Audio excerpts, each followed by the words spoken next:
سعادت مند ہیں وہ لوگ جو اس ماہ نور میں، ماہ سیام میں اپنے رب کے حضور نیازمندیوں اور عجز و انکساری کے ساتھ حاضر ہوتے ہیں۔ شیطان باندھ دیا جاتا ہے، روزے، صلاۃ التراویح اور دیگر امور صالحہ سے نفس کی کمر توڑنے کا سامان بھی کیا جاتا ہے۔ اللہ تعالیٰ جل شانہ نے جن لوگوں کو یہ سعادت مندی نصیب فرمائی کہ وہ اپنی صبحوں کو اور اپنی شاموں کو قرآن کے نور سے روشن رکھتے ہیں اور سارا دن اس تصور میں ڈوبے رہتے ہیں کہ ہمارا اللہ ہمیں دیکھ رہا ہے، نظر کی، خیال کی، فکر کی پاکیزگی کا سامان کرتے ہیں، زبان کو جنبش دینے سے قبل سوچتے ہیں کہ کوئی ایسا جملہ نہ نکلنے پائے جو ہمارے روزے کے نور کو بجھا دے، وہ لوگ یقیناً خوش نصیب ہیں۔ اور جو لوگ آنے والے ساون رت کے اس موسم میں بھی اپنے من کی پاکیزگی کا سامان نہیں کرتے اور عام ایام کی طرح ان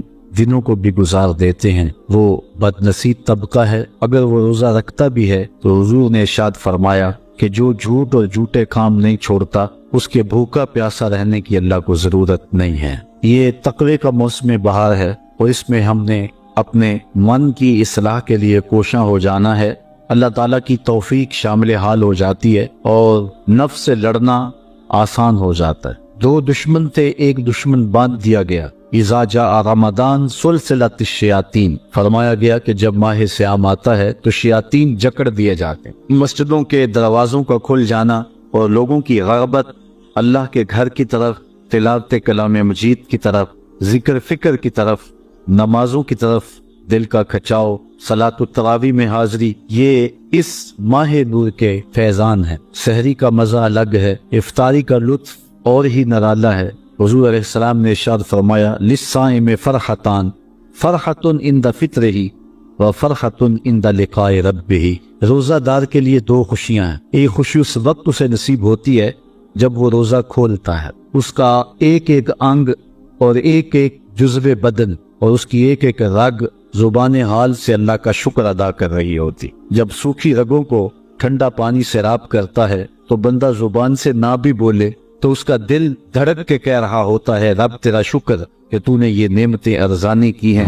تو ایک تو اس وقت فرحت نصیب ہوتی ہے جس سے بدن بھی تر و تازہ ہوتا ہے اور روح بھی تسکین پاتی ہے۔ مالک تیرا شکر کہ اتنا لمبا دن میں نے بھوک اور پیاس سے کاٹ لیا اور میں نے تیرے حکم کی نافرمانی بھی نہیں کی۔ تو ایک سرشاری کی کیفیت اس وقت ہوتی ہے جب بندہ روزہ کھولتا ہے، اور دوسری کیفیت بندہ مومن کو اس وقت نصیب ہوتی ہے وَفَرْحَةٌ عِنْدَ لِقَاءِ رَبِّهِ، جب اس روزے کے صلے میں کل قیامت کے دن اللہ اپنے رخ قدرت سے نقاب الٹ دے گا اور روزہ دار کو اپنا دیدار عطا فرمائے گا۔ تو یہ دوسری خوشی روزہ دار کو اس وقت نصیب ہوگی، اور وہ اتنی بڑی خوشی ہے کہ ساری زندگی بھر کی خوشیاں اس خوشی کے ایک لمحے پہ قربان کی جا سکے۔ اس دنیا پہ سب سے بڑی دولت جو ہمیں عطا کی گئی ہے وہ دولت ایمان ہے، اور قیامت کے دن سب سے بڑی دولت جو بندہ مومن کو دی جائے گی وہ دیدار الہی ہے، اور روزے کا صلہ اللہ کا دیدار ہے۔ اسی لیے فرمایا الصوم لی وانا اجزا بہ، روزہ میرے لیے ہے اور اس کی جزا میں خود بنوں۔ تو اللہ تعالیٰ کا دیدار روزے کا صلہ ہے۔ سارے دن کا فاقہ کاٹنے سے، دکھ سہنے سے، سارے دن کی تکلیف برداشت کرنے سے جو نتیجہ نصیب ہوتا ہے وہ بہت خوبصورت ہے۔ اللہ تعالیٰ جل شانہ یہ ماہ نور، بالخصوص اس کا یہ دوسرا عشرہ جس کی آج پہلی صبح ہے، اور اس صبح کے دامن میں ہم بیٹھ کر کے دین کی باتیں سننے کے لیے یہاں جمع ہوئے ہیں، ہمارے لیے، ہماری ماؤں، بہنوں اور بیٹیوں کے لیے جو آج تشریف لائی ہیں، سب کے لیے باعث یمن و برکت بنا دے اور ہمارے من اجلے کر دے اور باطن ستھرے فرما دے۔ آج کی اس نشست کا عنوان زندگی آمد برائے بندگی، زندگی کی مقصدیت کو بیان کرنا ہے۔ ہم اس دنیا پر کیوں بھیجے گئے ہیں، ہمارے آنے کا مقصد کیا ہے۔ کارخانہ قدرت میں کوئی ایک چیز بھی ایسی نہیں ہے کہ جو بے مقصد پیدا کی گئی ہو، اس کی تخلیق کا کوئی نہ کوئی مقصد ضرور ہے، اور جب تک وہ چیز اس مقصد کی تکمیل کرتی رہتی ہے تو اسے عزت دی جاتی ہے۔ جب مقصد پورا کرنا چھوڑ دے تو اسے کوئی عزت اور کوئی تکریم نہیں دی جاتی۔ یہ مائک ہی ہے، اس کا مقصد ایمپلیفائر تک آواز پہنچانا ہے، اور اس کے ذریعے سے یہ آواز آگے آپ تک پہنچ رہی ہے، لیکن اگر یہ کسی فنی خرابی کی وجہ سے اپنے مقصد تخلیق کو چھوڑ دے اور یہ ایمپلیفائر تک آواز نہ پہنچائے تو پھر اس خوبصورت جگہ پر اس کو سجایا نہیں جائے گا، اس کو یہاں سے اتار کر کے کباڑ خانے میں پھینک دیا جائے گا۔ یہ اب بہت قیمتی ہے اور بہت اچھی جگہ پہ اس کو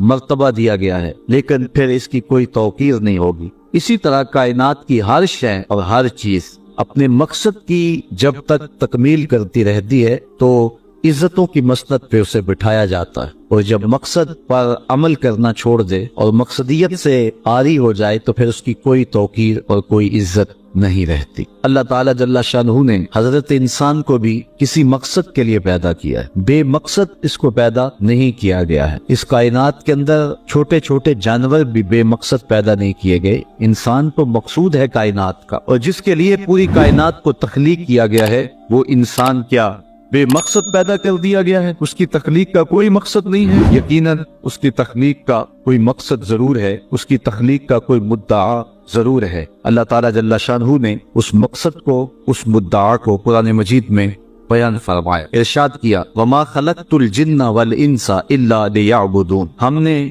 جن و انس کو اس لیے پیدا کیا ہے کہ وہ میری عبادت کریں۔ انسان کی تخلیق کا مقصد اور مدعا اللہ تعالیٰ جل شانہ کی عبادت کرنا ہے۔ اللہ تعالیٰ جل شانہ کی عبادت اس لیے نہیں کہ اس کو بندوں کی عبادت کی ضرورت ہے، اسے کوئی غرض ہے، بندوں کو تخلیق اس نے اس لیے کیا ہے کہ وہ مجھے پوجیں گے اور میری عبادت کریں گے تو کوئی مجھے فائدہ ہوگا۔ اللہ تعالیٰ جل شانہ ایسی کسی غرض سے پاک ہے۔ خود ارشاد فرمایا ما اريد منهم من رزق وما اريد ان يطعمون، نہ تو میں اس سے کوئی رزق چاہتا ہوں اور نہ یہ چاہتا ہوں کہ وہ مجھے کھلائیں، کیونکہ وہ کھانے سے بھی پاک ہے اور اسے رزق کی بھی ضرورت نہیں ہے، بلکہ ان اللہ هو الرزاق ذو القوۃ المتین، اس کی شان یہ ہے کہ وہ خود رزاق، وہ پوری دنیا کو دینے والا ہے اور وہ قوتوں کا مالک، وہ رب جو خود قوتوں کا مالک ہے، جو متین ہے، ذو قوہ ہے اور رزاق ہے، اس کو غرض کوئی نہیں ہے۔ تو پھر بندوں کو حکم کیوں کیا گیا کہ وہ اس کی عبادت کرے؟ اصل بندے کے لیے کمال یہ ہے کہ وہ بندگی میں رہے اور اس سے اس کی اخلاق رذیلہ ختم ہوں گے اور اس میں اخلاق حسنہ پیدا ہو، اس لیے اس کو عبادت کا حکم دیا گیا تاکہ وہ اپنی زندگی کا جمال پا سکے۔ اگر وہ پوجا نہیں کرے گا، اللہ کی پرستش نہیں کرے گا تو اللہ تعالیٰ جل شانہ کو کوئی فرق نہیں پڑتا۔ کائنات کی کوئی چیز نہیں ہے جو طوعاً اور کرہن اس کے حضور سجدہ ریز نہیں ہے، اس کی تسبیح نہیں بولتی۔ علماء نے لکھا کہ تمام درخت جو تم دیکھ رہے ہو یہ حالت قیام میں اور اللہ کی تسبیح بول رہے ہیں، اور درخت جب تک تسبیح بولتا رہتا ہے اپنے تنے پہ کھڑا رہتا ہے، اور جب تسبیح بولنا چھوڑ دیتا ہے تو کاٹ دیا جاتا ہے۔ جو درخت کاٹ دیا جائے سمجھ لو کہ اب تسبیح کا عمل اس سے موقوف ہو گیا تھا، اب اس کو کاٹ دیا گیا۔ تو سارے درخت حالت قیام میں، چوپائے حالت رکوع میں، مینڈک حالت تشہد میں، اور حشرات الارض کیڑے مکوڑے یہ حالت سجدہ میں۔ اللہ تعالیٰ نے انسان کو جو عبادت دی نماز کی صورت میں، وہ ان تمام صورتوں کی جامع ہے، ان تمام عبادات کی جامع۔ درختوں کا قیام بھی ہے، چوپایوں کی طرح رکوع بھی ہے، مینڈک کی طرح تشہد اور قعدہ بھی ہے، اور حشرات الارض کی طرح سجدہ بھی ہے، اس لیے کہ یہ انسان خلاصہ کائنات ہے اور تمام مخلوقات کا مقصود ہے، اور پوری کائنات کا چرخ اس کے گرد گھومتا ہے، اس لیے اس کی عبادت بھی تمام مخلوقات کی عبادات کے جامع ہونی چاہیے۔ اس لیے اس کو نماز کا حکم دیا گیا، اور یہ حکم ایک بار نہیں دیا، قرآن مجید کے اندر متعدد مرتبہ اسے نماز کا حکم نامہ دیا گیا۔ اس شخص سے بڑا بد نصیب کوئی نہیں جو اللہ کی حضور جھکنا نہیں جانتا۔ صبح سے لے کر شام تک کس کس کو سلوٹ کرتے ہیں، روٹی کے چند ٹکڑے اور نوالے کمانے کے لیے کس کس سے ہنس ہنس کے بولنا پڑتا ہے، اور کس کس کے سامنے جو ہے وہ حاضر ہونا پڑتا ہے۔ ایک اللہ کے حضور نہیں جھکا جاتا جو کہ رازق ہے اور حقیقی مالک ہے۔ اللہ تعالیٰ جل شانہ نے قرآن مجید میں ایک مقام پہ ارشاد فرمایا یا ایھا الناس اعبدوا ربکم الذی خلقکم، اے لوگو اللہ کی عبادت کرو۔ کیوں؟ ربکم، وہ تمہارا رب ہے۔ یا ایھا الناس اعبدوا ربکم، اپنے رب کی عبادت کرو، تمہاری تربیت کرنے والا ہے، تمہیں درجہ کمال تک پہنچانے والا ہے۔ یہاں صرف اہل ایمان کو حکم نہیں دیا گیا، یہاں پوری انسانیت کو اللہ کے حضور حاضر ہونے کا کہا گیا ہے، کیونکہ وہ صرف اہل ایمان کا رب ہی نہیں ہے بلکہ وہ تمام کائنات کا رب ہے۔ سورۃ الفاتحہ اٹھائیں تو وہاں ارشاد ہوتا ہے الحمدللہ رب العالمین، تمام خوبیاں اللہ کے لیے جو تمام جہانوں کا پالنے والا ہے۔ وہاں رب المسلمین نہیں کہا کہ صرف وہ اہل اسلام کا رب ہے، وہ تمام جہانوں کا رب ہے، پوری کائنات کا رب ہے۔ ہر شخص کو اس کی ضرورت کے مطابق باہم پہنچا رہا ہے، جو اسے مانتا اسے بھی دیتا ہے، جو نہیں مانتا اسے بھی دیتا۔ کبھی ایسا نہیں ہوا کہ اس کے حضور کو سجدہ ریز نہ ہوتا ہو اور اس نے اس کے رزق کے دروازے بند کر دیے، سورج کو حکم دیا ہو اس کے گھر میں روشنی نہ بھیجنا، یہ میرے نافرمانوں کا گھر ہے۔ یہ اس کی ربوبیت ہے جس کا عموم پوری انسانیت کو فیض دے رہا ہے۔ آنے والا موسم ماہ سیام رمضان المبارک، یہ ہماری زندگی کے اندر یہ نور داخل کرتا ہے کہ میرا اللہ دیکھ، کڑکتی دھوپ، برستی گرمی، زبان کانٹا، ہونٹ خشک، گلا خشک، دروازہ مکفر، ٹھنڈا پانی دستیاب، لیکن ایک گھونٹ بھی حلق سے نیچے نہیں اتارتے کہ میرا اللہ دیکھ رہا ہے۔ وضو کرتے بھی احتیاط کرتے ہیں کہ میرا اللہ مجھے دیکھ رہا ہے۔ کرتے ہیں کہ نہیں کرتے؟ یہ نور ملتا ہے کہ نہیں ملتا؟ اس کو پھر جذب کر لینا چاہیے تاکہ یہ زندگی میں چھا جائے، کیونکہ جو رمضان میں دیکھتا ہے وہ غیر رمضان میں بھی دیکھتا ہے۔ اور پھر پانی نہیں پیتے کہ اللہ دیکھ رہا ہے، کھانا نہیں کھاتے اللہ دیکھ رہا ہے، لیکن جب آنکھ بھٹکتی ہے تو اس وقت اللہ نہیں دیکھتا، جب خیال بیٹھتا ہے تو اس وقت اللہ نہیں دیکھتا۔ رشوت میز کے اوپر سے لے رہے ہو یا نیچے سے لے رہے ہو تب نہیں اللہ دیکھ رہا ہوتا، اللہ صرف کھانے اور پینے کو دیکھ رہا ہوتا ہے۔ یہ جو ایک نور آیا ہے اس کو جذب کر لے، پوری زندگی میں پھیلا لے۔ تو اسی لیے رمضان تقوی بانٹتا ہے، روزہ تقوی بانٹتا ہے، زندگی میں نور اور روشنیاں بھر دیتا ہے۔ اقبال نے کہا تھا حب دولت تلف می سازت زکات، زکات حب دولت کو زائل کرتی ہے، جب اللہ کی راہ میں لٹاؤ گے تو اس سے کم بھی نہیں ہوگا۔ میرے حضور نے 3 چیزیں قسم کر کے کہی، حضرت ابو کبشہ الانماری رضی اللہ تعالیٰ عنہ سے مروی ہے۔ میرے حضور نے ارشاد فرمایا اگر کوئی شخص کسی کو معاف کر دیتا ہے تو اس کی عزت کم نہیں ہوگی، میں محمد اللہ کی قسم اٹھاتا ہوں۔ دوسری بات میرے حضور نے فرمائی کہ جو شخص مانگنے لگ جاتا ہے، سوال کا دروازہ کھول لیتا ہے، اللہ اس کے لیے محتاجی کا دروازہ کھول دیتا ہے، اس کی کبھی کمی پوری نہیں ہوتی۔ اور تیسری بات میرے حضور نے قسم کر کے کہی ما نقص مال عبد من صدقہ، کہا میں اللہ کی قسم اٹھا کے کہتا ہوں کہ صدقے سے مال کم نہیں ہوتا، صدقے سے مال گھٹتا نہیں ہے۔ تو ایک تو مال بھی نہیں گھٹے گا، یہ ضمانت کس کی ہے؟ میری نہیں ہے، یہ رسول اللہ کی ضمانت۔ ایک تو مال بھی کم نہیں ہوگا، اور دوسرا یہ ہے کہ حب دولت ختم ہو۔ حب دولت تلف می سازت زکات، یہ ماہ سیام آ رہا ہے تو زکات سے حب دولت کو کم کیجئے، بلکہ صدقات دیجئے، نفلی صدقات کیجئے، غرباء کی مدد کیجئے، مساکین کی مدد کیجئے، اپنے غریب محتاج رشتہ داروں پہ غور کیجئے، ان کی مدد کیجئے، اپنی ہمسائیگی میں دیکھیے، پردے سے مدد کیجئے، ان کی عزت نفس بھی مجروح نہ ہو۔ یہ جو نمائش لگا کے 10 اخباروں میں چھپوا کے لوگوں کی مدد کرتے ہیں، اس سے گریز کیجئے۔ کبھی سوچیں کہ اگر آج کسی کی بیٹی لائن میں کھڑی ہے تو کل اگر یہ مرحلہ میری بیٹی کے لیے آ جائے تو پھر میرا مزاج کیا ہوگا۔ تو عزت نفس کا خیال رکھیے، لوگوں کی غربت کا تماشا نہ اڑائیے، اور لوگوں کی جو ہے وہ محتاجی کو اپنی تسکین کا ذریعہ نہ بنائیے۔ یہ تو اللہ نے تمہیں دیا اور انہیں نہیں دیا، اور وہ آزمائش کی گھڑی میں کھڑے ہیں، تم ان کے ساتھ کھڑے ہو جاؤ۔ تو لوگوں کی مدد کیجئے، دکھیوں کے کام آئیے، مساجد کی جو ہے وہ تعمیر کیجئے، مدارس دینیہ کے ساتھ وابستہ رہیے، اور لوگوں کی فلاح کے لیے، بہتری کے لیے کام کیجئے۔ اللہ نے آپ کو دیا ہے، یہ مال یہاں رہ جانا ہے۔ میرے حضور نے فرمایا ابن آدم کہتا ہے میرا مال میرا مال، اس کا مال وہ ہے جو اس نے کھایا یا پہنا اور پرانا کر دیا یا آگے بھیج دیا، باقی اس کا نہیں ہے، وہ وارثوں کا ہے۔ مرتے ہی ورثہ بن جائے گا، مرتے ہی ترکہ بن جائے گا۔ کفن بھی میلا نہیں ہونے دیں گے کہ بعض اولادیں تو بانٹ لیتی۔ اللہ اکبر، وہ گھر جو ان کے لیے بنایا تھا، ایک رات بھی تجھے اس گھر میں رکھنے کے لیے تیار نہیں ہو۔ آج تیرا نام چھن گیا، آج کوئی یہ نہیں کہتا کہ پیچھے سے امام کے اور حاضر اس چودھری صاحب کے، حاضر اس میت کے۔ آج تو ڈیڈ باڈی بن گیا، آج تو میت بن گیا۔ آج خان صاحب، ملک صاحب، چودھری صاحب، پیر صاحب، مفتی صاحب،